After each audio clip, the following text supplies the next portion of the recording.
تو نبی پاک نے ہمیں مسنون دعائیں سکھائیں. رات کو جب سونے لگیں اللہ کے رسول صلی اللہ علیہ وسلم نے ہمیں دعا سکھائی. حضور نے فرمایا جب سونے لگو تو مسلم شریف میں فرمایا تم نے یہ دعا پڑھنی اللہم باسمک اموت و احیا. تم نے کہنا اے اللہ میں تیرے نام پر مرتا ہوں اور تیرے نام پر جیتا ہوں. نبی پاک صلی اللہ علیہ وسلم نے ایک حدیث میں فرمایا کہ یہ جو نیند ہے نا یہ موت کی چھوٹی بہن ہے, یہ موت کا ایک حصہ ہے.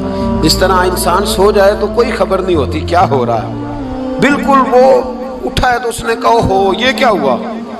سو جاتا ہے نا آدمی اسے خبر نہیں ہوتی, اوہو میں نے تو 11 بجے اٹھنا تھا یہ تو 3 بج گئے.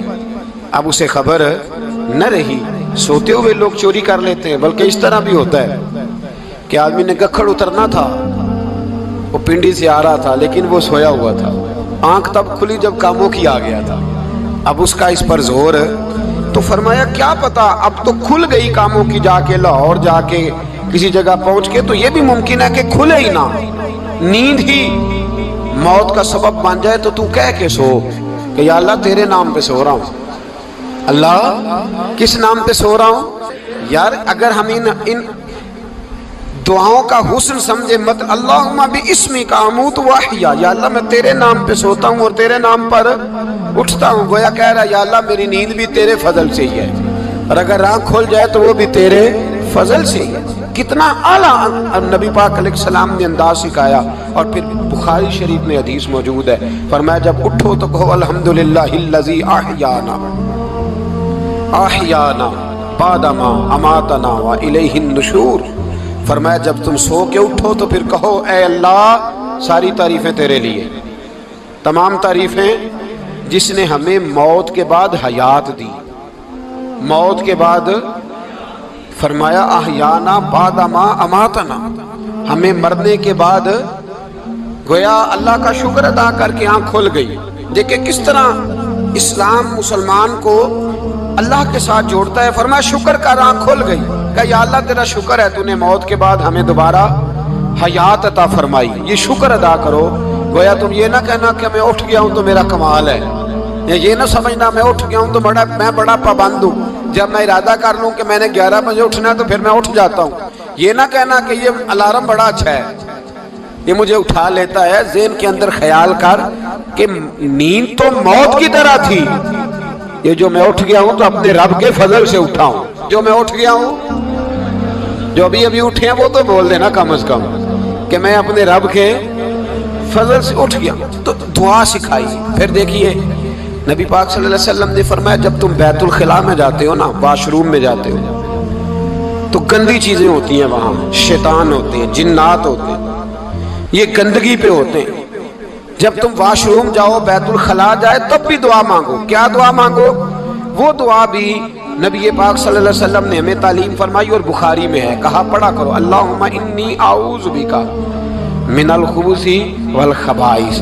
کہو اے اللہ ناپاک چیزوں سے میں تیری پناہ مانگتا ہوں, وہ نر ہوں یا مادہ ہوں. اللہ میں تیری پناہ مانگتا. واش روم کے اندر بہت ساری بری چیزیں ہوتی ہیں. جوان میری بات پر توجہ فرمائیں, وہاں بہت ساری گندی چیزیں ہوتی ہیں.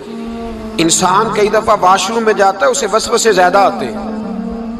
یہ نوٹ کریں میری بات. اصل میں نا ہم بات ڈھونڈ رہے ہیں علاج اپنی بیماریوں کا, حالانکہ علاج تو سارا مدینے والے رسول کے پاس موجود ہے, محبوب کے پاس ساری دوائیاں ہیں.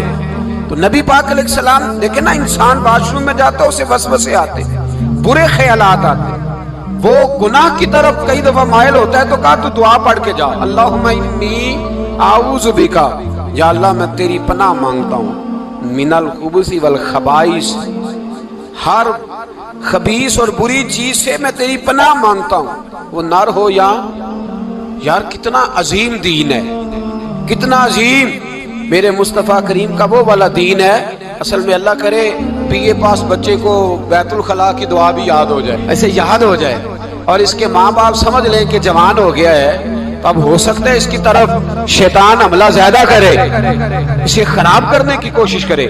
تو لہٰذا اسے دعا سکھائی جائے تاکہ اس کو پہلے سے پتا ہو کہ میں نے اس بے ایمان سے بچنا کس طرح سے. اب آپ دیکھیے نبی پاک علیہ السلام نے ہمیں دعا سکھائی. مصنف ابن ابی شیبہ میں کون سی دعا؟ واش روم سے نکلنے کی.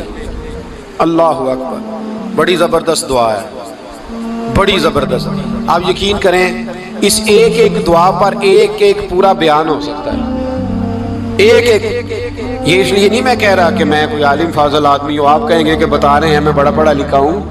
صرف یہ عرض کر رہا ہوں کہ اس کے فوائد پر، ثمرات پر جو اللہ تبارک و تعالی امت کو دیتا ہے، ان دعاؤں کی جو فضیلت حدیثوں میں آئی، اور پھر جو اس کے فوائد ہے، اور اس پر بات کروں تو ایک دعا تقاضا کرتی ہے کہ اس پر پورا ایک لیکچر ہونا چاہیے. دیکھیے آپ واش روم سے نکلے، دعا کیا ہے؟ دعا کے لفظ کیا؟ الحمدللہ الذی. ایک حدیث میں لفظ ہے غفرانک، غفرانک، اے اللہ میں تجھ سے بخشش چاہتا ہوں. اور جو مشہور اور معروف ہے مصنف ابن ابی شیبہ کی روایت، فرمایا الحمدللہ الذی اذھب عنی العذاب وعافانی. فرمایا اے اللہ تیرا شکر ہے. واش روم سے نکلا ہے تو کہہ رہا ہے یا اللہ تیرا شکر ہے تو نے مجھ سے اذیت دور کی، وعافانی، اور تو نے مجھے عافیت عطا کر دی. اذیت دور کر دی اور عافیت. بولیے، واش روم سے نکلا ہے تو کیا کہتا ہے؟ یا اللہ تیرا شکر ہے تو نے مجھ سے اذیت دور کر دی اور مجھے عافیت